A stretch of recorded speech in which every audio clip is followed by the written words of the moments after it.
Hello everyone and welcome to a new video about Reven. In this one we'll have a look at the automatic recording feature of Reven. So in previous videos we saw how we can record a scenario manually using the mouse and clicking buttons, but you can also do that automatically via scripts, and the idea is to either simplify things simply or to also integrate with other tool chains like fuzzers. That's what we're going to do here. We have a binary file which crashes depending on certain inputs, so that's what I want to record, and using the script I'll automatically record that, then replay so we can get the indexes necessary for the analysis phase, where I'll use the various Reven features to get some results and extract information from that trace, which will help me identify which crash it is, what the root cause is, and what the inputs are related to that crash.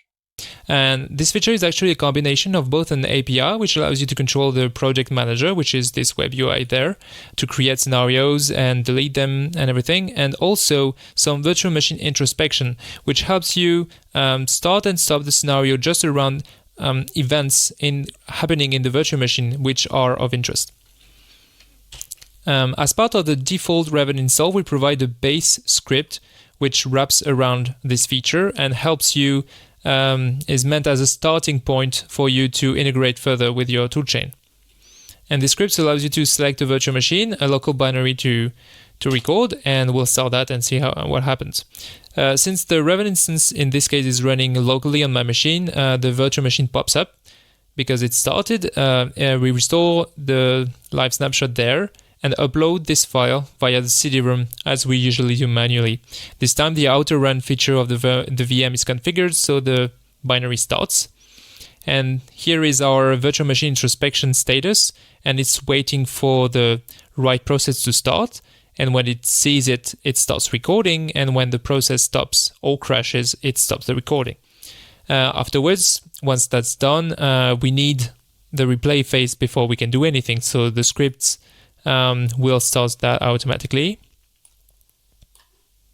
And once it's done, the base script usually stops there, but in this case I customize it to switch over to the Python API, the regular analysis API, and to try and extract information from that trace, which is going to help me further.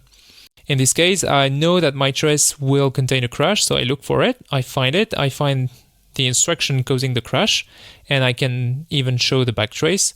Pretty usual, but I have more than just a crash dump, right? So I can use the usual tools with Reven, like the tainting, to extract even more information from that trace, and this is what I try to do afterwards. But we'll have a more detailed look at that in the next example. Pressing enter allows me to delete the scenario. And this is the second example. In this case, this time I'll connect to a distant server. So this time the VM does not pop up because it's just running on a different machine. Again, I specify a virtual machine and a binary. This time this binary is just a wrapper around other things that I'm interested in. In this case, I have a server and a client, and the client is going to communicate things to the server based on the file. And I'm only interested in recording the server, so I specify that I want the recording to be centered around that process. It's still going to record the entire system, so I will probably have the client execution as well. It's just saying that I want the recording to start as soon as this process starts, and I want the recording to stop as soon as this process exits or crashes. So again, we see the VMI status here. The recording went well, and the replay started. It might still be going on because the trace is a little bigger than earlier.